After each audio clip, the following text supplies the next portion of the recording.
నమస్తే అండి, నా పేరు రాము. జగన్ గారు ఇచ్చే సెంటు భూమి ఏ విధంగా యూజ్ అవుతుందని చెప్తున్నానండి.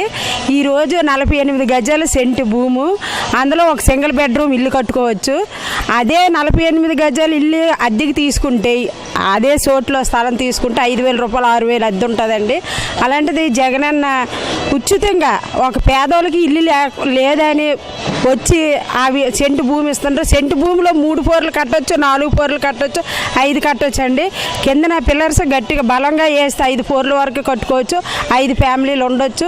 సెంటు భూమి ఎందుకు పనికిరాదని చంద్రబాబు నాయుడు ఆడికి ఏమీ తెలియదండి. ఎక్కండి సెంటు భూమిలో ఒక ఇల్లు కట్టుకోవచ్చు, సింగిల్ బెడ్రూమ్ కట్టవచ్చు, ఒక చిన్న హాల్ వస్తుంది, వంటగది వస్తుంది, నెట్ రూమ్ వస్తుంది, అన్నీ వస్తుంది. మరి చంద్రబాబు నాయుడుకి ఇల్లుల కోసం తెలియక అన్నారేమో, అంటే చంద్రబాబు నాయుడు చచ్చిపోతే సెంటు భూమిలో పాతెట్టుకోవాలని అన్నారేమో తెలియదు.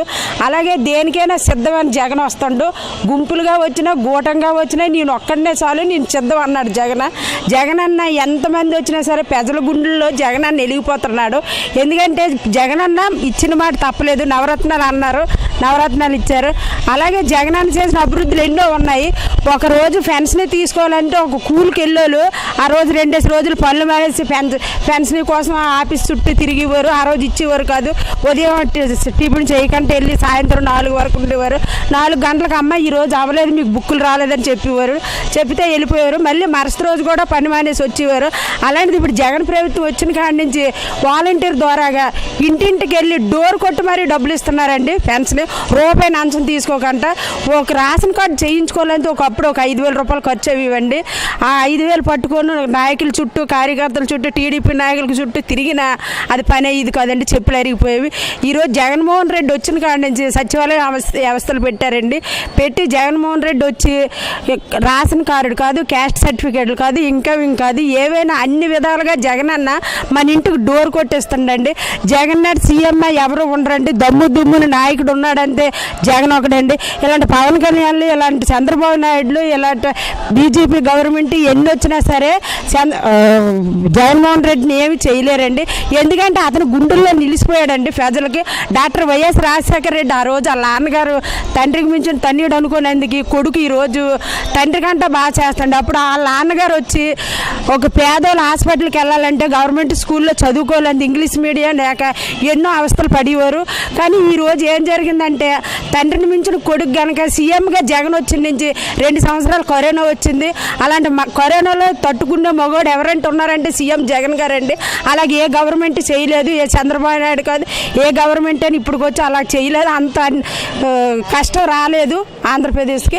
అలాంటిది ఈరోజు అవన్నీ గెలుచుకొని వచ్చాడంటే అది జగన్మోహన్ రెడ్డి చాలా తెలివైనోడు, మంచి వ్యక్తి, ప్రజల గుండెల్లో నిలిచిపోయినోడు.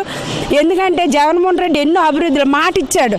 అన్నాడు ఒకే మాట, నేను మీ ఇంట్లో ఏదైనా నేను పని చేశాను అనిపిస్తే మీరు నాకు ఓటేయండి, కానీ నేను 10 బండ్లు ఇస్తానని చెప్పను, 10 మందికి పెన్షన్ ఇస్తానని చెప్పను, 10 మందికి అమ్మఒడి ఇస్తానని చెప్పను, కానీ నేను చేసింది గుర్తించేసి మీరు ఓటేయండి అన్నాడు. అలాగే ప్రజల గుండెల్లో జగనన్న చేసింది గుర్తుండి ఓటేస్తారు. అమ్మఒడి బాగానే ఉంది. అమ్మఒడి ఒకరోజు ఒక పేద పిల్ల సంక్రాంతి టైంలో అమ్మఒడి పడుతుంది. ఈ సంవత్సరం పడలేదు, కానీ ప్రతి 2 సంవత్సరాలు సంక్రాంతి టైంలో. సంక్రాంతిలో కొంతమంది బట్టలు తీసుకునే వాళ్ళు ఉన్నారు, ఇంట్లో ఖర్చుకు డబ్బులు లేని వాళ్ళు, పేదోళ్ళు కూడా ఉన్నారు. అలాంటి వాళ్ళకి ఈ 15,000 రాగాలి వాళ్ళకి ఒక సంక్రాంతి పండుగ వచ్చినట్టు అనిపిస్తుంది. చెయ్యోత ఒక మా 40 సంవత్సరాలు దాటిన ఆవిడకి కొడుకు గెంజేయలేదు అనుకో, జగన్ అన్న ఉన్నాడు, 3,000 రూపాయలు పెన్షన్ వస్తుంది, 18,000 చెయ్యోత వస్తుంది. ఈ డబ్బులు పెట్టుకొని కొడుకులు పిలుస్తున్నారు. ఇప్పుడు తల్లిలు వెళ్ళకపోయినా కొడుకు అమ్మ రా నా దగ్గర ఉందో రా అని కొడుకుల్ని తల్లిల్ని కొడుకులు పిలుస్తున్నారు. అలా చేస్తుంటారు అనమాట జగన్ అన్న. అది జగన్ అన్న చేసిన మంచి. మళ్ళీ నాడు నీడు అన్నాడు. ఈరోజు ఇంగ్లీష్ మీడియం చదవాలంటే ఒకప్పుడు ఎంతో డబ్బులు ఖర్చు. ఇప్పుడు ఒక పేద పిల్లడైనా గవర్నమెంట్ స్కూల్లోనే సరే ఇంగ్లీష్ మీడియాలు చెప్తున్నారు. ఇంతకుముందు గవర్నమెంట్ స్కూల్ అంటే వద్దనివారు, ఇప్పుడు గవర్నమెంట్ స్కూల్ కావాలంటారు జగన్ అన్న ప్రభుత్వం వచ్చిన నుంచి. Please subscribe .news.